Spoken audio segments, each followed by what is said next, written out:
آج ہم وضو کے بارے میں پڑھیں گے. کچھ چیزیں تو ہم نے پچھلی دفعہ پڑھی تھی لیکن ابھی کافی باقی بھی ہے. وضو کا لغوی معنی کیا ہے؟ وضو کس کو کہتے ہیں؟ الوضوء من الوضاء. وضو جو ہے وہ وضاء سے ہے جس کا معنی ہوتا ہے حسن و جمال اور نظافت اور رونق. حسن و جمال، نظافت کہتے ہیں صفائی کو، ہمارا نام بھی ہوتا ہے، اور رونق. اور حقیقت ہے یہ کہ وضو انسان کے حسن و جمال، صفائی اور چہرے کی رونق اور نور کا باعث بنتا ہے. اصطلاحی معنی ہے وضو سے مراد پاکیزہ پانی کو، وضو سے مراد پاکیزہ پانی کو مخصوص اعضاء پر استعمال کرنا جن کی وضاحت اور مشروعیت اللہ تعالیٰ نے فرمائی ہے. یعنی صاف پانی کو ان اعضاء کے اوپر ڈالنا جن کے بارے میں ہمیں شریعت نے کہا کہ ہم ان کو ڈالیں اس پانی کو. یہاں ایک بات یاد رکھیے کہ ایک ہوتا ہے وضو اور ایک ہوتا ہے وضو، واو کے زبر کے ساتھ اور پیش کے ساتھ. تو وضو کا مطلب ہوتا ہے وضو کرنا، اور وضو کا مطلب ہوتا ہے وہ پانی جو وضو کے لیے استعمال کیا جائے. ٹھیک ہے، کیا فرق ہے؟ وضو کرنا، وضو پانی ہے وہ جس سے آپ وضو کرتے ہیں. تو اکثر لوگ وضو کہتے ہیں اور لکھتے بھی وضو ہیں انگلش میں خاص طور پر، تو یہ WU کے ساتھ لکھا جائے گا. وہ ہے، واہ نہیں، یعنی وضو کرنا. پنجابی میں وضو کہتے ہیں. پچھلے ہفتے ہم نے وضو کی اہمیت کے بارے میں پڑھا. آج ہم پڑھیں گے کامل وضو کی اہمیت، یعنی اچھی طرح مکمل کر کے وضو کرنا. رسول اللہ صلی اللہ علیہ وسلم نے فرمایا اچھی طرح وضو کرنا نصف ایمان ہے. الوضوء شطر الایمان. اور اچھی طرح وضو گناہوں کی معافی کا ذریعہ ہے. نبی صلی اللہ علیہ وسلم نے فرمایا جب بھی کوئی شخص اپنا وضو اچھی طرح کرتا ہے اور خلوص کے ساتھ نماز پڑھتا ہے، اچھی طرح وضو کرتا ہے اور خلوص کے ساتھ نماز پڑھتا ہے، تو اس کے ایک نماز سے دوسری نماز کے پڑھنے تک کے گناہ معاف کر دیے جاتے ہیں. کیا فائدہ ہوتا ہے؟ یعنی اچھا وضو، خالص نماز، تو دو نمازوں کے بیچ کے گناہ معاف. پھر اسی طرح نبی صلی اللہ علیہ وسلم کا کامل وضو کا حکم دینا. ابن عباس کہتے ہیں کہ رسول اللہ صلی اللہ علیہ وسلم نے ہمیں اچھی طرح وضو کرنے کا حکم دیا ہے. ویسے تو ہر کام میں احسان ضروری ہے لیکن وضو میں خاص طور پر. نبی صلی اللہ علیہ وسلم نے فرمایا کسی کی نماز اس وقت تک مکمل نہیں ہوتی جب تک وہ اپنا وضو اس طرح کامل طور پر نہ کرے جس طرح اللہ تعالیٰ نے اسے حکم دیا ہے. یعنی اپنا چہرہ دھوئے اور کوہنیوں تک اپنے دونوں بازو دھوئے، اپنا سر کا مسح کرے، ٹخنوں تک اپنے پاؤں دھوئے. ایک شخص جب نبی صلی اللہ علیہ وسلم کے پاس آیا اور وضو کیا اور ٹھیک سے وضو نہیں کیا اور اس نے اپنے پاؤں پر ناخن بھر جگہ خشک چھوڑ دی اور آپ کو نظر آ گئی، تو رسول اللہ صلی اللہ علیہ وسلم نے اس سے فرمایا کہ واپس جاؤ اور اچھی طرح اپنا وضو کرو. یعنی اگر کوئی تھوڑی سی جگہ بھی خشک رہ گئی تو وضو نہیں ہوا.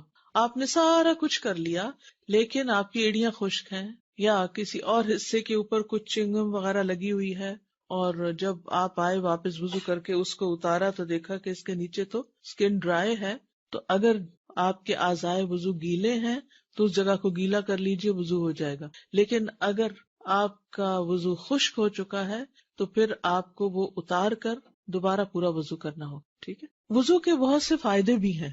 جہاں نظافت اور رونق اور حسن یہ ساری چیزیں وضو سے آتی ہیں، وہاں کچھ اور فائدے بھی ہیں جن میں سے سب سے پہلا فائدہ ظاہری اور باطنی نجاست سے طہارت ہے.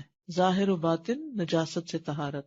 عمرو بن عبسہ السلمی روایت کرتے ہیں کہ میں نے پوچھا اے اللہ کے نبی مجھے وضو کے بارے میں بتائیں، تو آپ نے فرمایا تم میں سے کوئی آدمی بھی ایسا نہیں جو اپنے وضو کے پانی کے قریب ہو پھر اس سے کلی کرے، پھر ناک میں پانی چڑھائے، ناک جھاڑے، مگر یہ کہ اس کے چہرے، اس کے منہ اور اس کے نتنوں کے سارے گناہ جڑ جاتے.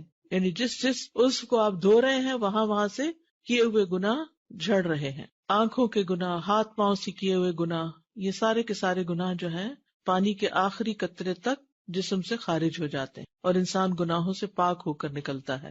رسول اللہ صلی اللہ علیہ وسلم نے فرمایا جو آدمی نماز کے ارادے سے وضو کرنے کے لیے اٹھا، یعنی نماز کا وقت ہو گیا، وضو کرنے جا رہے ہیں، اور وضو کرتے ہوئے پانی کو اس کی جگہ تک پہنچایا، یعنی پورے کا پورا دھویا.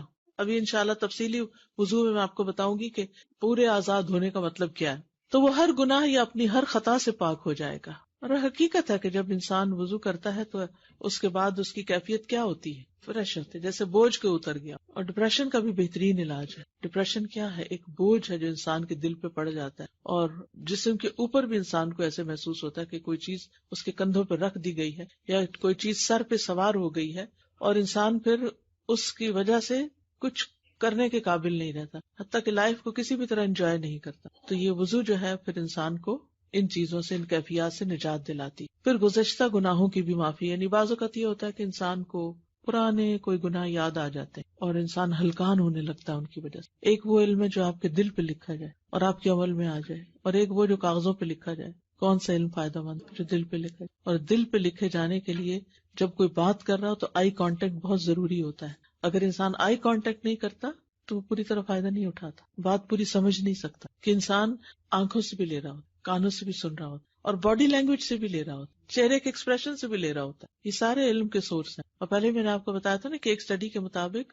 57% باڈی لینگویج کام کرتی ہے. تو اگر آپ استاد کو دیکھ ہی نہیں رہے تو پھر آپ کیا سیکھ رہے ہیں؟ باقی 30% فیشل ایکسپریشنز ہیں، اور باقی ماندہ جو ہے وہ صرف الفاظ اور جملے ہیں یا ساؤنڈ ہے. اور یہ باتیں جو میں بیچ بیچ میں آپ کو بتاتی ہوں، یہ میری زندگی کے وہ تجربات ہیں کہ جو میں نے سال ہر سال میں لوگوں کے ساتھ انٹریکٹ کرتے ہوئے چیزیں سیکھی ہیں، اور غور و فکر کے بعد ان مسائل کا حل تلاش کیا ہے. یہ بظاہر دیکھنے میں باتیں ہوتی ہیں، چھوٹی چھوٹی باتیں ہوتی ہیں، لیکن یہ بہت سے سوالوں کے جواب ہوتے ہیں. یہ شاید آپ کو کتابوں میں نہ ملے، تو اس لیے ان بٹوین جو بات ہوتی ہے اس پہ توجہ بہت ضروری ہے. تو بات میں یہ کر رہی تھی کہ بعض اوقات انسان کے اوپر ایسی کیفیت آتی ہے کہ اس کو اچانک اپنا ماضی کا کوئی گناہ یاد آ جاتا ہے. کوئی کسی کے ساتھ کی ہوئی زیادتی، کسی کے ساتھ برتی ہوئی بد اخلاقی، یا انسان نے اللہ کے حق میں کوئی کمی کی ہو. کوئی انسان ایسا ہو جس میں زندگی میں بہت سی نمازیں چھوڑ دی ہوں، یا اور کوئی ایسے غلط کام کیے ہوں جو اس کو پتہ ہی نہیں تھا یا تھوڑا بہت پتہ تھا اور بعد میں اس کو علم ہوا. تو اس وقت انسان کے اندر ایک خوف کی لہر پیدا ہو جاتی. اس وقت شیطان آ کے انسان کو پکڑنے کی کوشش کرتا ہے اور وہ اس کو مایوس کرنے لگتا ہے کہ تمہاری معافی کوئی نہیں ہونی، پتہ نہیں اللہ نے معاف کیا بھی ہے کہ نہیں. یہ کبھی آپ پہ سوچ آئی؟ پتہ نہیں میرے گناہ معاف ہوں گے یا نہیں. یہ کیفیت آتی ہے انسان پر. تو کیا کرے؟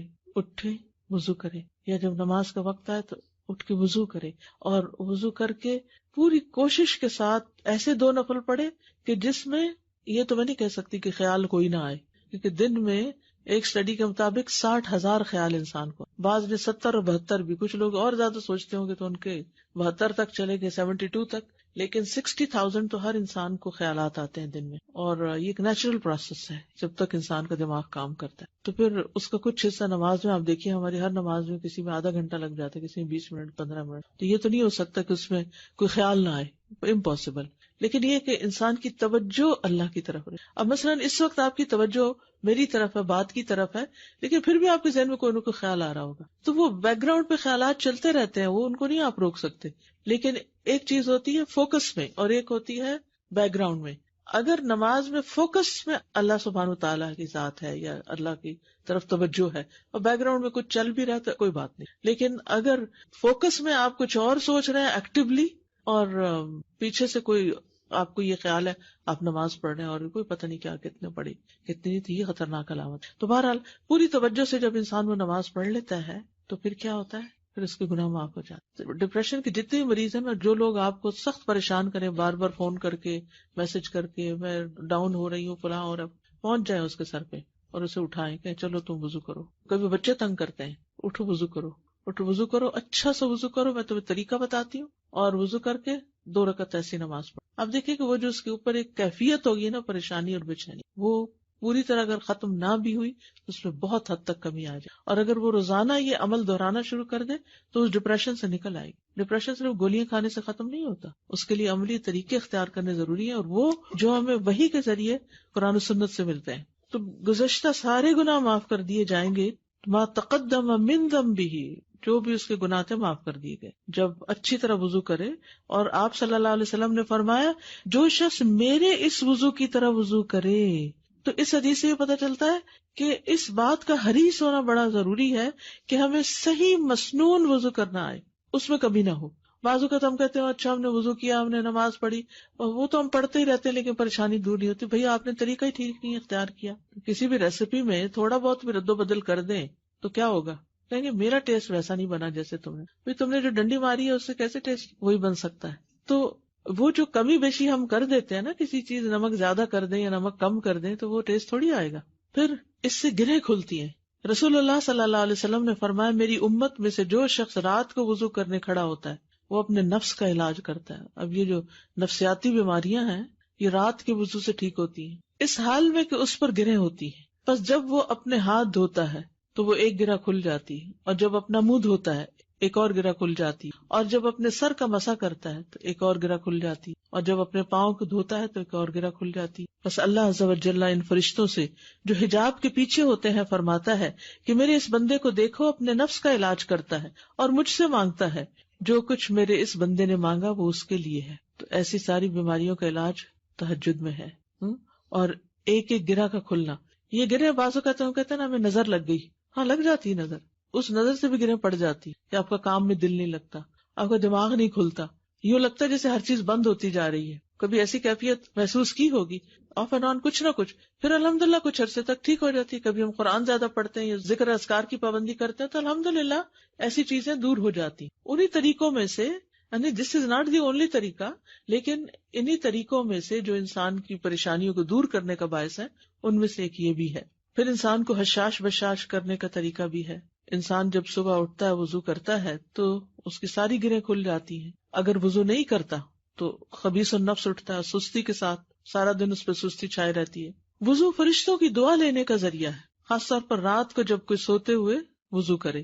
نبی صلی اللہ علیہ وسلم نے فرمایا جس نے طہارت کی حالت میں رات گزاری تو اس کے بستر میں ایک فرشتہ رات گزارتا ہے. جب بھی وہ رات کی کسی گھڑی میں اٹھتا ہے تو فرشتہ کہتا ہے اے اللہ اپنے فلاں بندے کو معاف کر دے کیونکہ اس نے طہارت کی حالت میں رات گزاری ہے، یعنی وضو کر کے سویا. پھر تکلیف میں وضو کرنا درجات کی بلندی کا باعث ہے، اونچا چڑھنے کا. آپ صلی اللہ علیہ وسلم نے فرمایا ناگواریوں کے باوجود اچھی طرح وضو کرنا اور مسجد کی طرف زیادہ قدم چل کر جانا اور نماز کے بعد نماز کا انتظار کرنا تمہارے لیے یہی رباط ہے، یعنی شیطان کے خلاف میدان ہے. قیامت کے دن اعضاء چمکیں گے یعنی وضو کی وجہ سے.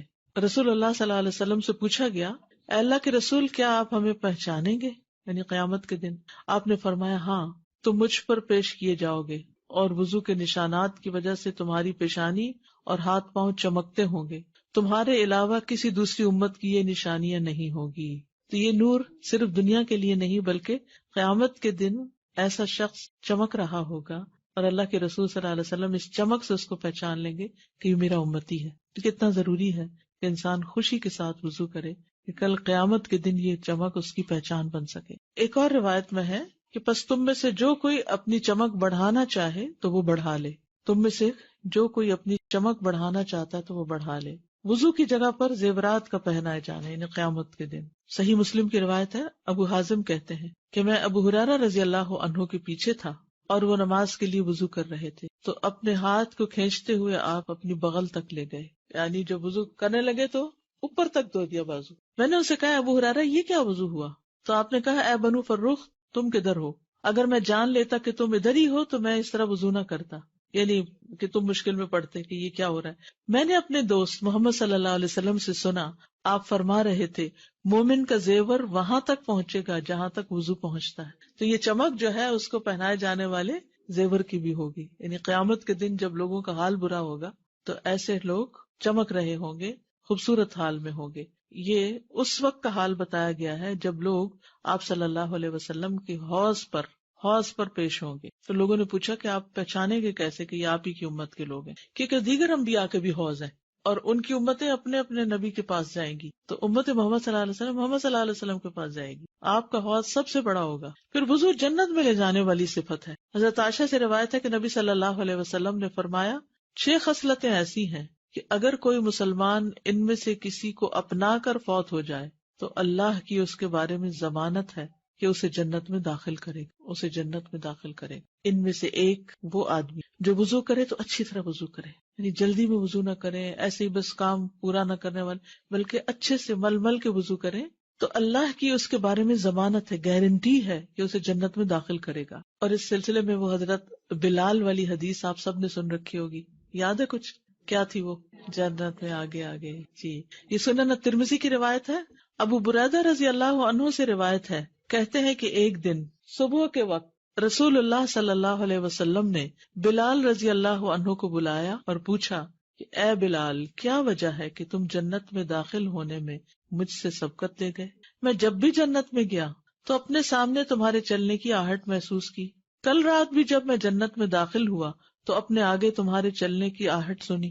تو بلال رضی اللہ عنہ نے عرض کیا یا رسول اللہ میں جب بھی اذان دیتا ہوں 2 رکعت نماز پڑھتا ہوں. اور مقتدی جو ہیں جیسے آپ مسجد میں جاتے ہیں تو آپ نے دیکھا ہوگا کہ ظہر ہو عصر ہو مغرب ہو لوگ اذان کے فوراً بعد کیا کرتے ہیں 2 رکعت پڑھنا شروع کر دیتے ہیں. حضرت بلال بھی یہ کیا کرتے تھے, خود اذان دیتے تھے خود پھر 2 رکعت پڑھتے تھے. اور جب بھی میں بے وضو ہو جاتا ہوں تو فوراً وضو کر لیتا ہوں اور سوچتا ہوں کہ اللہ کے لیے 2 رکعت نماز پڑھنا اس کا حق ہے, لہٰذا 2 رکعت ادا کرتا. تو رسول اللہ صلی اللہ علیہ وسلم نے فرمایا یہی 2 وجوہات ہیں, یعنی یہی باتیں ہیں. فقال رسول اللہ صلی اللہ علیہ وسلم بہما, انہی دونوں کی وجہ سے, یعنی ان 2 رکعتوں کی وجہ سے, باوضو رہنے کی وجہ سے. تو اس قدر فائدے ہیں وضو کے. السلام علیکم. وعلیکم. وضو کے اور یہ 2 رکعت کے بیچ میں کوئی بات نہیں کرنی کیا؟ ایسا کچھ منع نہیں کیا گیا کیونکہ ہمارا دین بے جا پابندیاں نہیں لگاتا. اب ایک ماں ہے وہ وضو کر کے باہر نکلی ہے تو بچہ کچھ مانگتا ہے اس سے, بچہ چھوٹا ہے, یا کوئی انسٹرکشن دینی ہوتی ہے, یا کوئی فون کال آ جاتی ہے, یا کوئی گھر میں آ گیا ہے, یا آپ مسجد میں ہی کھڑے ہیں, کوئی شخص آپ سے سوال یا مسئلہ پوچھ لیتا ہے, تو یہاں چپ کی کوئی شرط یا قید لگائی نہیں گئی. تو جو پابندی لگائی نہ گئی ہو وہ اپنے اوپر خود سے خود نہیں لگانی چاہیے. دادا میں رمضان کے عمرے پہ گئی ہوئی تھی تو ایک افریقہ کی عورت بیٹھی ہوئی تھی, اس کے پاس اتنا ہی اس بوتل میں اتنا ہی پانی تھا, اور وہ جس طرح سے وہ وضو کر رہی تھی تو میں اس کو حیرت سے دیکھ رہی تھی کہ وہ اتنا لے کر مل مل کے ایسے ہاتھ وضو کر رہی تھی, کیونکہ ظاہر ہے وہاں پانی کم ہوتا ہے. ہم پانی زیادہ بہاتے ہیں اور ملتے کم ہیں, لیکن حیرت ہو رہی تھی اس کو دیکھ جی. کر. ابھی آگے آ رہا ہے کتنا پانی ہونا چاہیے, اللہ ہمیں معاف کر دیں. استاذہ اگر کوئی غسل کر کے باہر آ گیا اور کوئی عضو بھول گیا ہے, مثال کے طور پر کانوں میں پانی ڈالنا بھول گیا ہے یا ناک میں پانی ڈالنا بھول گیا, غسل میں دوبارہ خود بخود پانی چلا جاتا ہے, کوئی ضرورت نہیں دوبارہ. جی. خشک رہنے کی بات ہے. یہ جب گناہوں کے معافی کی بات ہو رہی ہوتی ہے تو یہ صغیرہ گناہ یا کبیرہ بھی؟ جی, عمومی طور پر تو صغیرہ گناہوں کی بات ہے, کیونکہ کچھ گناہ ایسے ہیں کہ جن پہ حد ہوتی ہے, کچھ ایسے جن کا کفارہ ضروری ہوتا ہے, لیکن اللہ سبحانہ وتعالیٰ کے لیے کچھ بھی مشکل نہیں کہ وہ سارے گناہ معاف کر دی. اور پھر کبیرہ گناہوں سے معافی کا طریقہ کیا ہے, یعنی معافی مانگی جائے.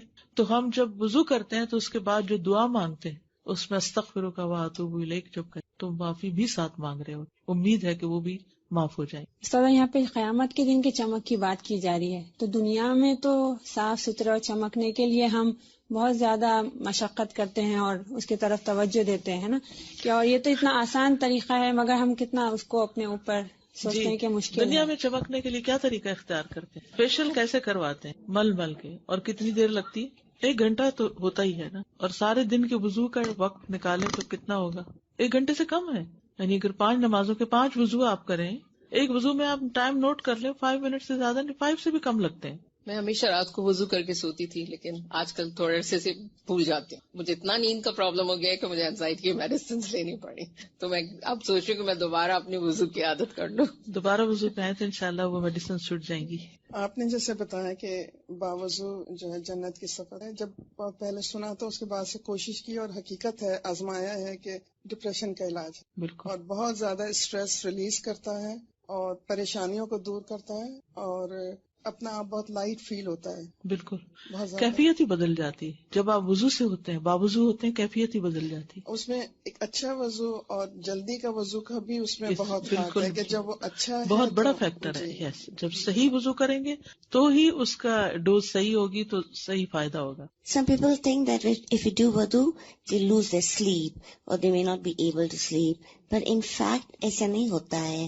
اگر وضو کرتے ہیں اور پھر نماز پڑھ کے سوتے ہیں تو اچھی نیند آتی ہے. السلام علیکم ورحمۃ اللہ وبرکاتہ. یہ جو آپ نے فوکس ہونے کی بات کی تھی نماز میں, اور پھر بیک گراؤنڈ کی جو بات کی تھی, اس کا پورا تعلق میرا ایکسپیرینس ہے کہ اچھے وضو سے ہے.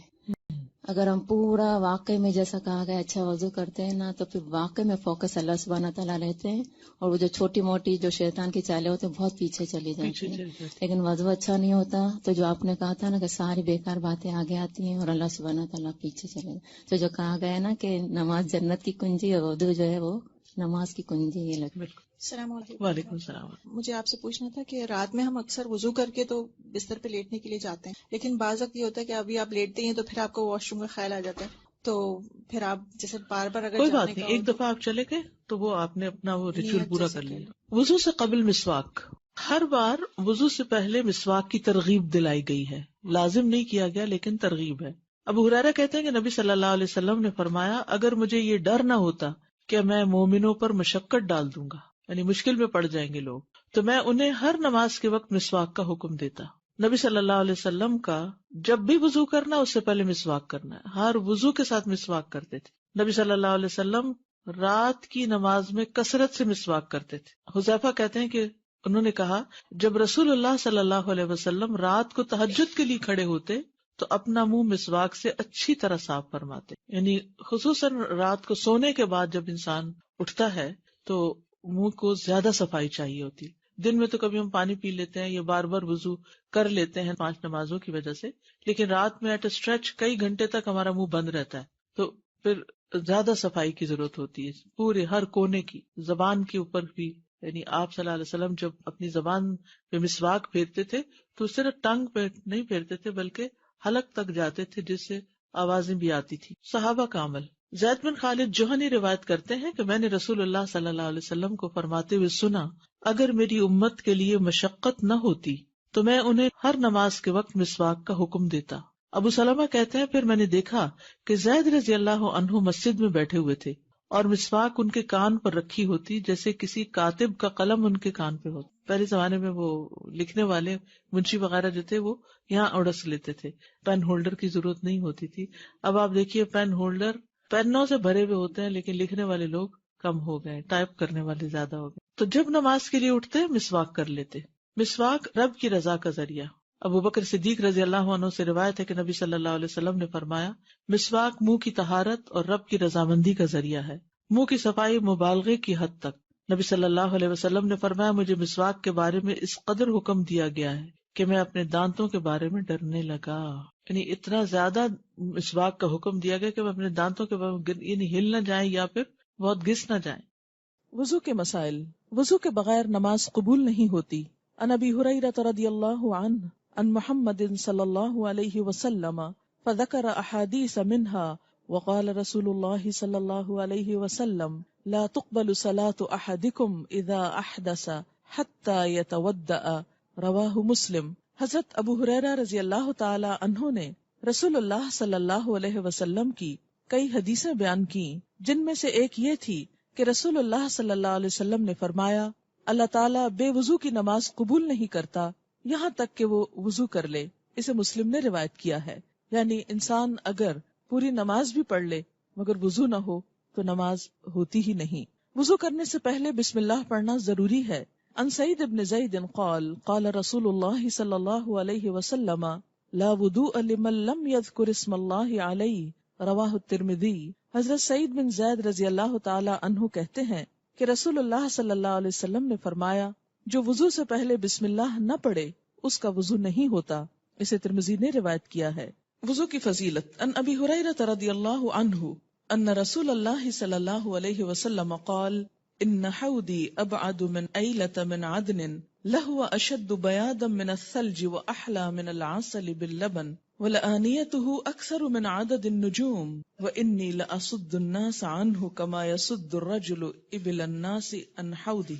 قالوا یا رسول اللہ اتعرفنا يومئذ قال نعم لكم سیماء لیست لأحد من الامم تردون علی غرا محجلین من اثر الوضوء رواہ مسلم. حضرت ابو ہریرہ رضی اللہ عنہ سے روایت ہے کہ رسول اللہ صلی اللہ علیہ وسلم نے فرمایا میرا حوض عدن اور ایلا کے فاصلے سے بھی زیادہ بڑا ہے. یہ 2 علاقوں کے نام آپ نے بتائے جس سے یہ تصور دینا مقصود تھا کہ اس کا طول و عرض کتنا بڑا ہوگا. عام طور پر تو حوض چھوٹے سے ہوتے ہیں لیکن حوض کوثر کی بات کی جا رہی ہے کہ وہ اتنا بڑا ہوگا جیسے عدن کہاں پر ہے؟ یمن میں، اور ایلا فلسطین کی طرف ہے. تو اتنا بڑا حوض ہوگا. اس کا پانی برف سے زیادہ سفید اور شہد اور دودھ سے زیادہ میٹھا ہے. یہ جو عربی عبارت ہے اس میں آتا ہے کہ دودھ میں ملے ہوئے شہد سے، یعنی جو دودھ اور شہد کو ملا کے شربت بنایا جاتا ہے اس سے زیادہ میٹھا. اس پر رکھے ہوئے برتن تعداد میں آسمان کے تاروں سے بھی زیادہ ہیں. قیامت کے روز میں دوسری امت کے لوگوں کو اس طرح اپنے حوض پر آنے سے روکوں گا جس طرح کوئی آدمی دوسرے آدمی کے اونٹوں کو اپنے حوض پہ آنے سے روکتا ہے. یعنی اس حوض سے صرف امت محمد صلی اللہ علیہ وسلم کے لوگ ہی سیراب ہو سکیں گے. صحابہ کرام نے عرض کیا اے اللہ کے رسول صلی اللہ علیہ وسلم کیا آپ ہم کو اس روز دوسری امتوں کے لوگوں میں پہچان لیں گے؟ آپ نے فرمایا ہاں، وضو کے باعث تمہارے ہاتھ پاؤں اس قدر روشن اور چمکدار ہوں گے کہ ایسے نشان کسی دوسری امت کے لوگوں کے لیے نہیں ہوں گے. اسے مسلم نے روایت کیا ہے. تو اس حدیث سے کیا پتہ چلتا ہے کہ نبی صلی اللہ علیہ وسلم کی امت حوض کوثر پر جائے گی اور آپ اپنی امت کو پہچانیں گے. کس سے؟ وضو کے علامات سے، اعضائے وضو کے چمکنے کی وجہ سے. اس سے کیا پتہ چلتا ہے کہ آپ نے جو طریقہ بتایا، جو سکھایا، وہ دراصل ساری پچھلی تعلیمات کا خلاصہ ہے اور ان کی کمپلیشن ہے. الیوم اکملت لکم دینکم، آج میں نے تمہارے لیے تمہارا دین مکمل کر دی. آپ کو معلوم ہے کہ یہود نے شاید حضرت عمر سے کہا تھا کہ تمہاری کتاب میں ایک ایسی آیت ہے، اگر وہ ہمیں مل جاتی تو ہم اس دن کو عید کا دن بنا لیتے. اور وہ یہی آیت تھی، الیوم اکملت لکم دینکم واتممت علیکم نعمتی وردیت لکم الاسلام دینا. ایک مکمل دین ہمیں عطا کر دیا گیا، ہمیں کسی اور طرف دیکھنے کی ضرورت ہی نہیں. ضرورت اس بات کی ہے کہ ہم ان اوریجنل سورسز کی طرف لوٹیں آنکھیں کھول کر. وضو کا مسنون طریقہ یہ ہے. ان حمران ان عثمان رضی اللہ عنہ دعا بوضوء فتودع فغسل کفیہ 3 مرات ثم مدمد واستنثر ثم غسل وجهه 3 مرات ثم غسل يده اليمنى الى المرفق 3 مرات ثم غسل يده اليسرى مثل ذلك ثم مسح رأسه ثم غسل رجله اليمنى الى الكعبين 3 مرات ثم غسل رجله اليسرى مثل ذلك ثم قال رأيت رسول الله صلى الله عليه وسلم تودع نحو وضوئي هذا. رواہ مسلم. حضرت حمران رضی اللہ عنہ سے روایت ہے کہ حضرت عثمان رضی اللہ تعالی عنہ نے وضو کے لیے پانی منگوایا. پہلے اپنی ہتھیلیاں 3 مرتبہ دھوئیں، پھر کلی کی اور ناک میں پانی ڈالا، پھر اپنا منہ 3 دفعہ دھویا. اس کے بعد اپنا دایاں ہاتھ کوہنی تک 3 مرتبہ دھویا. اسی طرح بایاں ہاتھ کوہنی تک 3 مرتبہ دھویا، پھر سر کا مسح کیا. مسح کے بعد اپنا دایاں پاؤں ٹخنے تک 3 مرتبہ دھویا اور اسی طرح بایاں پاؤں ٹخنے تک 3 مرتبہ دھویا. پھر فرمایا میں نے رسول اللہ صلی اللہ علیہ وسلم کو اسی طرح وضو کرتے دیکھا ہے. اسے مسلم نے روایت کیا ہے. وضو سے قبل نیت کے مروجہ الفاظ نویت ان اتودع ادا کرنا سنت سے ثابت نہیں. دوران وضو مختلف اعضاء دھوتے وقت مروجہ دعائیں پڑھنا بھی سنت سے ثابت نہیں. بعض لوگ ہاتھوں پہ ایک دعا پڑھتے ہیں، پھر چہرے پہ کچھ اور، پھر پاؤں پہ کچھ اور، سارے وضو میں صرف دعاؤں پہ ہی مشغولیت رہتی. ایسی کوئی چیز نبی صلی اللہ علیہ وسلم سے ثابت نہیں، کیونکہ یہ بھی دین کو مشکل بنانے والی بات ہے. ہاں یہ الگ بات ہے کہ وضو کرتے ہوئے اگر آپ کے اپنے دل میں کوئی خیال جذبات آئیں کہ یا اللہ تو میرے چہرے کو آگ سے بچانا، اللہ میرے پاؤں کو استقامت دینا وغیرہ وغیرہ، اگر دل سے کوئی ایسی چیز کسی وقت نکلتی ہے تو وہ آپ مانگ لیں اپنے طور پر، لیکن اس کو سنت سمجھ کر یا ایک لازمی چیز سمجھ کر مت کریں، اور دوسروں کو خاص طور پر ایسی چیزیں سکھا کر دین کو بوجھل نہ کریں، کیونکہ بعض کتابوں میں ایسی چیزیں چھپی ہوئی بھی ملتی ہیں. یہ دین کو بوجھل بنانا ہے، اس کو ہلکا رکھیں تاکہ ہر شخص عمل کر سکے. ہاں ان لوگوں کے اندر جذبات پیدا کریں کہ کچھ وہ اپنے دل اور اپنی زبان میں بھی مانگا کریں. وضو کے بعد مدرجہ ذیل دعا پڑھنا مسنون ہے. ان عمر بن الخطاب رضی اللہ عنہ قال قال رسول اللہ صلی اللہ علیہ وسلم ما منکم من احد یتودع فیبلغ او يسبغ الوضوء ثم يقول اشهد ان لا اله الا الله وحده لا شريك له واشهد ان محمدا عبده ورسوله الا فتحت له ابواب الجنة 8 يدخل من ايها شاء. رواه احمد ومسلم وابو داود والترمذي وزاد اللهم اجعلني من التوابين واجعلني من المتطهرين. حضرت عمر رضی اللہ تعالی عنہ کہتے ہیں کہ رسول اللہ صلی اللہ علیہ وسلم نے فرمایا اگر کوئی شخص مکمل وضو کر کے یہ دعا پڑھے، کون سی دعا؟ اشہد ان لا الہ الا اللہ وحدہ لا شریک لہ آخر تک، میں گواہی دیتا ہوں کہ اللہ کے سوا کوئی الہ نہیں، وہ ایک ہے، اس کا کوئی شریک نہیں. میں گواہی دیتا ہوں کہ محمد صلی اللہ علیہ وسلم اللہ کے بندے اور اس کے رسول ہیں. یہ کیا چیز ہے؟ دراصل کلمہ شہادت ہی تو ہے. تو اس کے لیے جنت کے 8 دروازے کھول دیے جاتے ہیں کہ جس سے چاہے داخل ہو. اسے احمد، مسلم، ابو داؤد اور ترمذی نے روایت کیا ہے. ترمذی نے اس دعا میں ان الفاظ کا اضافہ بھی کیا ہے، اللہم اجعلنی من التوابین واجعلنی من المتطہرین. اے اللہ مجھے توبہ کرنے والوں اور پاک رہنے والوں میں شامل فرما. وضو کرتے ہوئے پانی کے استعمال میں احتیاط برتنی چاہیے. رسول اللہ صلی اللہ علیہ وسلم نے ہر وضو کے ساتھ مسواک کرنے کی ترغیب دلائی ہے. یہ بھی ترغیب دلائی، فرض نہیں کیا تاکہ مشکل نہ پڑے. عن ابی ہریرہ رضی اللہ عنہ ان رسول اللہ صلی اللہ علیہ وسلم قال لولا ان اشق على امتی لأمرتهم بالسواك مع كل وضوء اخرجہ مالک و احمد والنسائی۔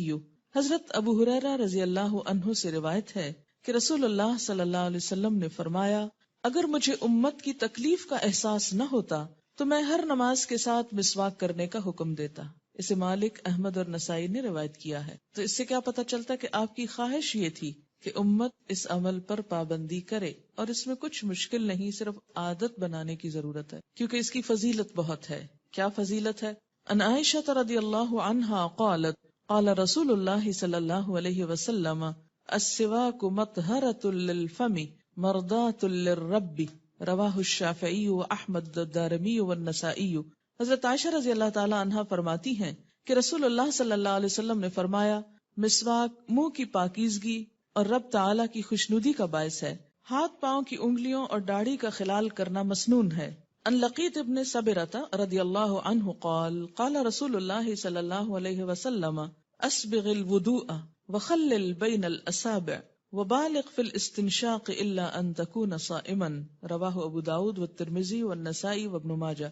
حضرت لقیط بن صبرہ رضی اللہ عنہ کہتے ہیں کہ رسول اللہ صلی اللہ علیہ وسلم نے فرمایا، وضو اچھی طرح کرو، ہاتھ پاؤں کی انگلیوں میں خلال کرو، اور اگر روزہ نہ ہو تو ناک میں پانی اچھی طرح چڑھاؤ۔ خلال کس طرح ہوتا ہے؟ یہ لفظ کس سے ہے؟ خلال، خلل سے۔ خلل کس کو کہتے ہیں؟ دخل اندازی، یعنی ایک ہاتھ کی انگلیوں کو دوسری ہاتھ کی انگلیوں میں داخل کرنا۔ پاؤں کی انگلیوں میں ایک ایک کر کے، کیونکہ وہ پورا پنجہ اکٹھا نہیں داخل ہو سکتا، کیونکہ ہاتھ کی انگلیوں کو جیسے آپ کھولتے ہیں تو پاؤں نہیں ہو سکتا، تو اس میں یہ ہے کہ ایک ایک انگلی سے آپ پھیر سکتے ہیں، اس سے انگلیوں کے اندر کا میل بھی نکل جاتا ہے۔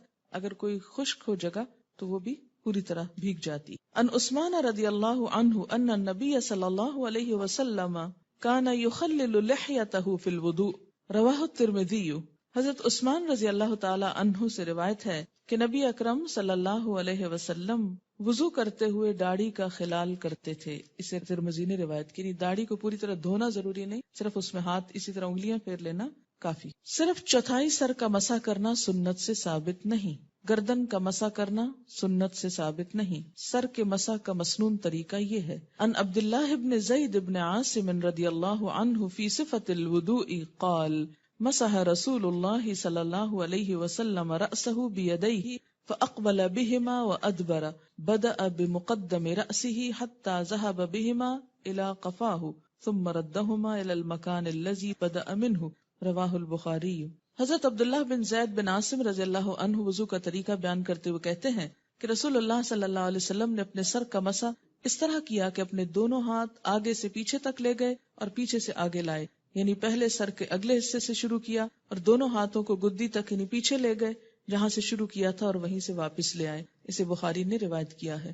سر کے مسح کے ساتھ کانوں کا مسح بھی ضروری ہے۔ کانوں کے مسح کا مسنون طریقہ یہ ہے۔ ان عبداللہ ابن عباس رضی اللہ عنہما فی صفت الوضوء قال ثم مسح رسول اللہ صلی اللہ علیہ وسلم برأسہ وأذنیہ باطنہما بالسباحتین وظاہرہما بإبہامیہ، رواہ النسائی۔ حضرت عبداللہ بن عباس رضی اللہ عنہما وضو کا طریقہ بتاتے ہوئے فرماتے ہیں کہ رسول اللہ صلی اللہ علیہ وسلم نے اپنے سر کا مسح کیا اور اپنی شہادت کی دونوں انگلیوں سے دونوں کانوں کے اندر اور اپنے دونوں انگوٹھوں سے دونوں کانوں کے باہر کے حصے کا مسح کی۔ پگڑی پر مسح کرنا جائز ہے۔ ان المغیرۃ بن شعبۃ رضی اللہ عنہ ان النبی صلی اللہ علیہ وسلم تودأ فمسح بناصیتہ وعلی العمامۃ وعلی الخفین، رواہ مسلم۔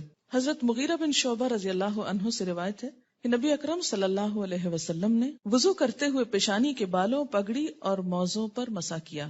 اسے مسلم نے روایت کیا ہے۔ اب سکارف کی بات اس میں نہیں لکھی ہوئی، اس لیے نہیں، پگڑی فرق ہے اس لیے کہ وہ بہت رولز ہوتے ہیں، اگر اس کو کھولیں تو دوبارہ پہننے میں بہت مشکل ہوتی ہے۔ تو اس میں یہ ہے کہ میں کبھی ایسی جگہ پر ہوں کہ جہاں نہ اتار سکوں تو اس طرح کر لیتا ہوں، ہو جاتا ہے۔ لیکن پگڑی میں اس طرح ہاتھ ڈال کے نہیں ہو سکتا نا، اتار کے مشکل پڑ جاتی، کہیں اتار کے رکھے وہ گر جائے اور کھل جائے ساری تو پرابلم ہو جائے۔ لیکن سکارف کو اندر سے بھی ہاتھ جا کے ہو جاتا ہے۔ وضو کر کے پہنے ہوئے جوتوں، موزوں اور جرابوں پر مسح کیا جا سکتا۔ مدت مسح مقیم کے لیے، مقیم سے مراد جو گھر رہتا ہو، 1 دن رات اور مسافر کے لیے 3 دن رات ہے. جنبی ہونا مدت مسا ختم کر دیتا ہے. عن المغیرۃ بن شعبۃ رضی اللہ عنہ قال تودع النبی صلی اللہ علیہ وسلم ومسح علی الجوربین والنعلین رواہ احمد والترمذی وابو داود وابن ماجہ. حضرت مغیرہ بن شعبہ رضی اللہ عنہ کہتے ہیں کہ نبی اکرم صلی اللہ علیہ وسلم نے وضو کرتے وقت جرابوں اور جوتوں پر مسح کیا. اسے احمد، ترمذی، ابو داؤد اور ابن ماجہ نے روایت کیا ہے. ٹھیک ہے. بہت سے لوگ کہتے ہیں نا اس زمانے میں موزے ہوتے تھے، جرابیں نہیں ہوتی تھی. یہاں کیا لفظ لکھا ہوا ہے؟ جراب کا لفظ لکھا ہوا ہے. ٹھیک ہے. اور نعلین جوتے کو کہتے ہیں. اگر وضو کر کے پاؤں دھو کے آپ نے جرابیں پہنی اور اوپر جوتے بھی پہن لیا، جیسے بچے عموماً جاگرز پہن لیتے ہیں، تو پھر وضو کے وقت ان سب کو اتار کر پاؤں دھونا بہت مشکل لگتا ہے، اور اسی وجہ سے بعض اوقات نمازیں ہی چھوٹ جاتی. تو ایسے میں چونکہ جوتے میں نماز بھی ہو جاتی ہے اگر صاف ہو، تو اس پر مسح بھی ہو جاتا ہے. ان صفوان ابن اسال رضی اللہ عنہ قال کان رسول اللہ صلی اللہ علیہ وسلم یأمرنا اذا كنا سفرا الا ننزع خفافنا 3 ایام ولیالیہن الا من جنابۃ ولكن من غائط وبول ونوم رواہ الترمذی والنسائی. حضرت صفوان بن اسال رضی اللہ تعالی عنہ سے روایت ہے کہ جب ہم سفر میں ہوتے تو رسول اللہ صلی اللہ علیہ وسلم ہمیں 3 دن رات کے بعد موزے اتارنے کا حکم دیتے تھے، خواہ پیشاب پخانہ کی حاجت ہو یا نیند آئے، البتہ جنابت کی وجہ سے موزے اتارنے کا حکم دیتے تھے. اسے ترمذی اور نسائی نے روایت کیا ہے. ان علی ابن ابی طالب رضی اللہ عنہ قال جعل النبی صلی اللہ علیہ وسلم 3 ایام ولیالیہن للمسافر ویوما ولیلۃ للمقیم یعنی فی المسح علی الخفین رواہ مسلم. حضرت علی بن ابی طالب رضی اللہ تعالی عنہ سے روایت ہے کہ رسول اللہ صلی اللہ علیہ وسلم نے 3 دن رات مسافر کے لیے اور 1 دن رات مقیم کے لیے موزوں کے مسح کی مدت مقرر فرمائی ہے. اسے مسلم نے روایت کیا ہے. وضو کے اعضاء میں کوئی جگہ خشک نہیں رہنی چاہیے. ان انس رضی اللہ عنہ قال رأى النبی صلی اللہ علیہ وسلم رجلا وفی قدمہ مثل الظفر لم يصبه الماء فقال ارجع فاحسن وضوءک. حضرت انس رضی اللہ عنہ فرماتے ہیں کہ نبی صلی اللہ علیہ وسلم نے ایک آدمی کو دیکھا جس کے پاؤں میں وضو کرنے کے بعد ناخن جتنی جگہ خشک تھی. رسول اللہ صلی اللہ علیہ وسلم نے اسے حکم دیا کہ واپس جا کر اچھی طرح وضو کرو. ان ابی ہریرہ رضی اللہ عنہ ان النبی صلی اللہ علیہ وسلم رأى رجلا لم يغسل عقبہ فقال ویل للاعقاب من النار رواہ مسلم. حضرت ابو ہریرہ رضی اللہ عنہ سے روایت ہے کہ نبی صلی اللہ علیہ وسلم نے ایک آدمی کو دیکھا جس نے وضو میں اپنی ایڑی نہیں دھوئی تھی. آپ نے فرمایا خشک ایڑیوں کے لیے آگ کا عذاب ہے. اسے مسلم نے روایت کیا ہے. وضو یا غسل کے بعد پانی خشک کرنے کے لیے حسب خواہش تولیہ استعمال کرنا یا نہ کرنا دونوں طرح درست ہے. عن عائشہ رضی اللہ عنہا قالت کانت لرسول اللہ صلی اللہ علیہ وسلم خرقۃ ینشف بها بعد الوضوء رواہ الترمذی. حضرت عائشہ رضی اللہ عنہا فرماتی ہیں کہ رسول اللہ صلی اللہ علیہ وسلم کے لیے ایک کپڑا تھا جس سے آپ وضو کے بعد بدن پونچھتے. اسے ترمذی نے روایت کیا ہے. ان میمونۃ رضی اللہ عنہا فی صفت غسل الجنابۃ قالت فغسل رجلیہ ثم اتیتہ بالمندیل فردہ. حضرت میمونہ رضی اللہ عنہا نے نبی صلی اللہ علیہ وسلم کے غسل جنابت کا طریقہ بیان کیا اور فرماتی ہیں کہ نبی صلی اللہ علیہ وسلم نے غسل کے بعد اپنے دونوں پاؤں پھر دھوئے. اس کے بعد میں نے آپ کو بدن پوچھنے کے لیے تولیہ دیا تو آپ نے واپس کر دیا. اسے مسلم نے روایت کیا ہے. اب آپ دیکھیے کہ 2 طرح کی روایات ہیں. عام طور پر جو لوگ حدیث کا انکار کرتے ہیں وہ کہتے ہیں ہم اس لیے کرتے ہیں کہ اس میں کنٹراڈکشن بہت ہے، ایک حدیث کچھ کہتی دوسری کچھ کہتی. لیکن بات یہ ہے کہ اصل چیز کنٹراڈکشن نہیں ہے، اصل چیز موقع محل کا اختلاف ہے. دین فطرت ہے. اس نے ایسے اصول نہیں بنائے کہ ایک بات کہہ دی تو ہر قسم کے حالات میں وہی بات چلے گی. مثلا سردی کا موسم ہے، پانی آپ کو تکلیف دے رہا ہے، آپ تولیہ استعمال کیجئے، کوئی حرج نہیں، کوئی گناہ نہیں. لیکن ایک اور وقت ہے کہ آپ کو پانی اچھا لگ رہا ہے. مثلا اگر آپ حج عمرے وغیرہ پر جائیں تو اتنی گرمی بعض اوقات ہوتی ہے کہ دل چاہتا ہے کہ اور اوپر پانی ڈالے رکھیں. تو وہاں کس کا دل چاہے گا کہ وضو کے بعد اپنا ضرور پانی خشک کرے؟ وہ تو اٹھتے اٹھتے ہی خشک ہو جائے گا. یہ بھی تو ہو سکتا ہے کہ آپ صلی اللہ علیہ وسلم کو جو تولیہ دیا گیا وہ بہت صاف نہ ہو. پاسبلٹی تو ہے نا. اگرچہ ہم کچھ کہہ نہیں سکتے کہ یہی فائنل بات تھی، کہیں سے پتہ نہیں چلتا، لیکن ممکن ہے کہ کوئی ایسی چیز ہو کہ جو آپ کو استعمال کرنا ناگوار ہو. مثلاً آپ نے بھی بازو کا دیکھا ہوگا کہ آپ کہیں جاتے ہیں تو کوئی لوگ آپ کو تولیہ آفر کرتے ہیں لیکن آپ تولیہ نہیں یوز کرتے، آپ کو نہیں معلوم انہوں نے کس طرح دھویا کس طرح نہیں، یا یہ وہ صاف ہے یا نہیں. کسی اور کے گھر میں مثلاً جاتے ہیں، واش روم میں تولیہ لٹکا ہوتا ہے تو عموماً استعمال نہیں کیا جاتا، کیا سوچ کر، اور وہ گھر والے کر رہے ہوتے ہیں اس لیے کہ انسان کے دل میں بعض اوقات وہم آتا ہے. تو ایسی بھی کوئی صورت ہو سکتی ہے، ہو سکتا ہے تولیہ جو ہو یا جو کپڑا ہو وہ پوری طرح صاف نہ ہو، دھلا ہوا نہ ہو، یا کوئی اور وجہ ہو، یا یہ کہ آپ کو طلب نہ ہو اس کی اور اس وجہ سے آپ نے اس کا انکار کر دیا. اس طرح کی جو اختلافی احادیث نظر آتی ہیں یہ دراصل دین کی وسعت ہے. وضو کے اعضاء ایک بار یا 2 بار یا 3 بار دھونے جائز ہیں، اس سے زائد دھونا منع ہے. عن ابن عباس رضی اللہ عنہما قال تودع النبی صلی اللہ علیہ وسلم مرة رواہ احمد والبخاری. حضرت عبداللہ بن عباس رضی اللہ عنہما سے روایت ہے کہ نبی اکرم صلی اللہ علیہ وسلم نے وضو کرتے ہوئے ایک مرتبہ اعضاء دھوئے. اسے احمد اور بخاری نے روایت کیا ہے. عن عبداللہ بن زید رضی اللہ عنہ ان النبی صلی اللہ علیہ وسلم تودع مرتين رواہ احمد والبخاری. حضرت عبداللہ بن زید رضی اللہ عنہما سے روایت ہے کہ نبی اکرم صلی اللہ علیہ وسلم نے وضو کیا اور 2 مرتبہ اعضاء دھوئے. اسے احمد اور بخاری نے روایت کیا ہے. عن عمرو بن شعیب عن ابیہ عن جدہ رضی اللہ عنہ قال جاء اعرابی الى رسول اللہ صلی اللہ علیہ وسلم يسألہ عن الوضوء فأراہ ثلاثا وقال هذا الوضوء فمن زاد على هذا فقد اساء وتعدى وظلم. رواہ احمد وابن ماجہ. حضرت عمر رضی اللہ عنہ اپنے باپ شعیب سے اور شعیب اپنے دادا عبداللہ بن عمرو بن عاص رضی اللہ عنہ سے روایت کرتے ہیں کہ ایک دیہاتی نے رسول اللہ صلی اللہ علیہ وسلم سے وضو کا طریقہ دریافت کیا تو آپ صلی اللہ علیہ وسلم نے اسے 3 بار وضو کے اعضاء دھو کر دکھائے اور فرمایا وضو کا طریقہ یہ ہے، جس نے اس سے زیادہ مرتبہ دھوئے اس نے برا کیا، زیادتی کی اور ظلم کیا. اسے احمد اور ابن ماجہ نے روایت کیا ہے.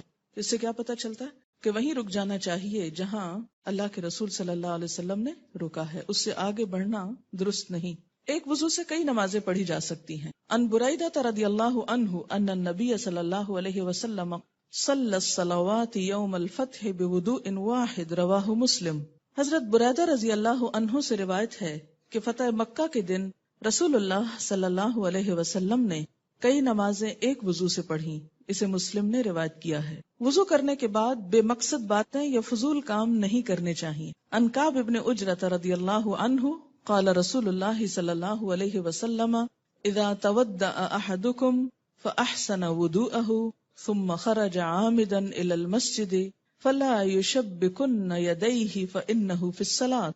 رواہ احمد. حضرت کعب بن عجرہ رضی اللہ عنہ کہتے ہیں کہ رسول اللہ صلی اللہ علیہ وسلم نے فرمایا جب تم میں سے کوئی وضو کر کے مسجد کی طرف جائے تو راستے میں انگلیوں میں انگلیاں ڈال کر نہ چلے، کیونکہ وضو کے بعد آدمی نماز ہی کی حالت میں ہوتا ہے. اسے احمد نے روایت کیا ہے. یعنی وضو کا بھی احترام ہوتا ہے. انگلیوں میں انگلیاں ڈالنے سے مراد کیا ہے؟ جو شب کی تشبیک ہوتی اس طرح کرنا اور اس طرح یعنی اپنے ہی ہاتھوں سے کھیلنا. ٹیک لگائے بغیر نیند یا اونگ آ جائے تو وضو یا تیمم نہیں ٹوٹتا. ان انس بن مالک رضی اللہ عنہ قال كان اصحاب رسول اللہ صلی اللہ علیہ وسلم ينتظرون العشاء الآخرة حتى تخفق رؤوسهم ثم يصلون ولا يتودعون.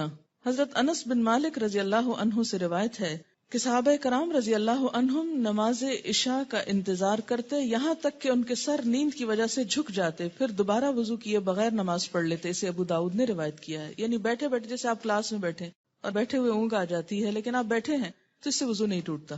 محض شک سے وضو نہیں ٹوٹتا. عن ابی ہریرہ رضی اللہ عنہ قال قال رسول اللہ صلی اللہ علیہ وسلم اذا وجد احدکم فی بطنہ شیئا فاشکل علیہ اخرج منہ شیء ام لا فلا یخرجن من المسجد حتی یسمع صوتا او یجد ریحا. رواہ مسلم. حضرت ابو ہریرہ رضی اللہ عنہ کہتے ہیں کہ رسول اللہ صلی اللہ علیہ وسلم نے فرمایا جب تم میں سے کوئی آدمی اپنے پیٹ میں شکایت محسوس کرے اور اسے شک ہو جائے کہ وضو ٹوٹا ہے یا نہیں تو جب تک بدبو محسوس نہ کرے یا آواز نہ سنے مسجد سے وضو کے لیے باہر نہ نکلے. اسے مسلم نے روایت کیا ہے. بیوی کا بوسہ لینے سے وضو نہیں ٹوٹتا بشرطے کہ جذبات پر قابو ہو. ان عائشہ رضی اللہ عنہا ان النبی صلی اللہ علیہ وسلم قبل بعد نسائه ثم خرج الى الصلاة ولم يتودع. رواہ ابو داؤد والترمذی وابن ماجہ. حضرت عائشہ رضی اللہ تعالی اللہ عنہا فرماتی ہے کہ نبی صلی اللہ علیہ وسلم اپنی ازواج مطہرات کا بوسہ لیتے اور وضو کیے بغیر نماز ادا فرما لیتے. اسے ابو داؤد، ترمذی اور ابن ماجہ نے روایت کیا. لیکن اگر کوئی بھی ویٹ ڈسچارج ہو، جس کو مزی کہتے ہیں، اس سے وضو پھر ختم ہو جاتا ہے. آگ پر پکی ہوئی چیزیں کھانے سے وضو نہیں ٹوٹتا، البتہ اونٹ کا گوشت کھانے کے بعد وضو کرنا چاہیے. کیوں؟ اس لیے کہ نبی صلی اللہ علیہ وسلم نے ایسا فرمایا. عن جابر بن سمرۃ رضی اللہ عنہما ان رجلا سأل رسول اللہ صلی اللہ علیہ وسلم انا اتودأ من لحوم الغنم قال ان شئت تودأ وان شئت فلا تتودأ قال انا اتودأ من لحوم الابل قال نعم تودأ من لحوم الابل. رواہ احمد و مسلم. حضرت جابر بن سمرہ رضی اللہ عنہما سے روایت ہے کہ ایک شخص نے رسول اکرم صلی اللہ علیہ وسلم سے پوچھا، کیا ہم بکری کا گوشت کھا کر وضو کریں؟ آپ نے فرمایا چاہو تو کر لو، نہ چاہو تو نہ کرو. پھر اس نے سوال کیا کہ اونٹ کا گوشت کھا کر وضو کریں؟ آپ نے فرمایا ہاں، اونٹ کا گوشت کھا کر وضو کرو. اسے احمد اور مسلم نے روایت کیا ہے. کپڑے کی آڑ کے بغیر پرائیویٹ پارٹ کو ہاتھ لگایا جائے تو وضو ٹوٹ جاتا ہے، ورنہ نہیں. عن ابی ہریرہ رضی اللہ عنہ ان النبی صلی اللہ علیہ وسلم قال من افضى بيده الى ذکر لیس دونه ستر فقد وجب علیہ الوضوء. رواہ احمد. حضرت ابو ہریرہ رضی اللہ عنہ سے روایت ہے کہ نبی اکرم صلی اللہ علیہ وسلم نے فرمایا جس نے اپنا ہاتھ کپڑے کی آڑ کے بغیر اپنی شرمگاہ کو لگایا اس پر وضو واجب ہو گیا. اسے احمد نے روایت کیا ہے. چکنائی والی چیز کھانے کے بعد کلی کرنا ضروری ہے. ان عبداللہ ابن عباس رضی اللہ عنہما قال ان النبی صلی اللہ علیہ وسلم شرب لبنا ثم دعا بماء فمدمد وقال ان له دسما. متفق علیہ.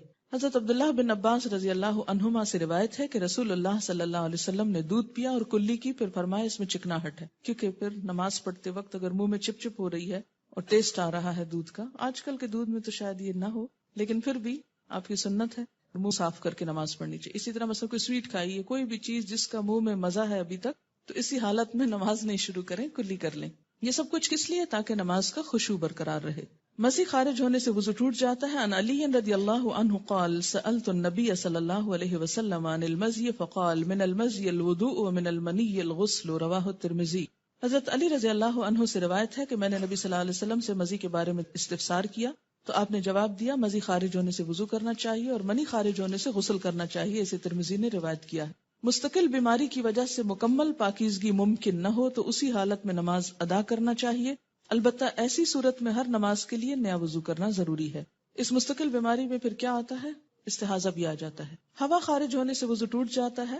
عن ابی ہریرہ رضی اللہ عنہ ان رسول اللہ صلی اللہ علیہ وسلم قال لا وضوء الا من صوت او ریح. رواہ الترمذی.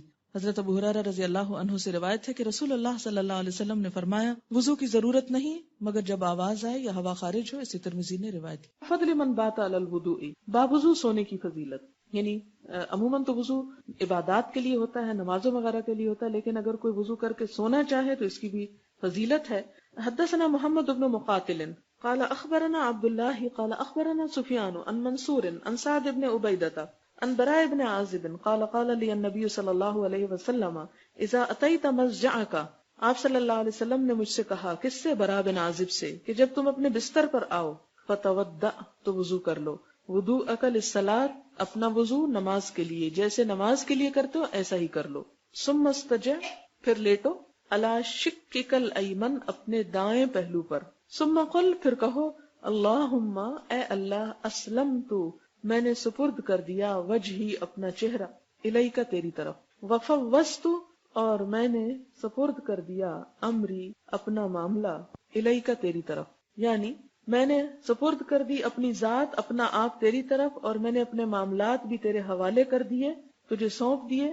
وَأَلْجَأْتُ، اور حوالے کر دی، ظہری، اپنی پیٹھ، الیک، تیری طرف، یعنی اپنا آپ تیری طرف، رغبتاً و رہبتاً، خوشی سے اور ڈرتے ہوئے، الیک، تیری طرف.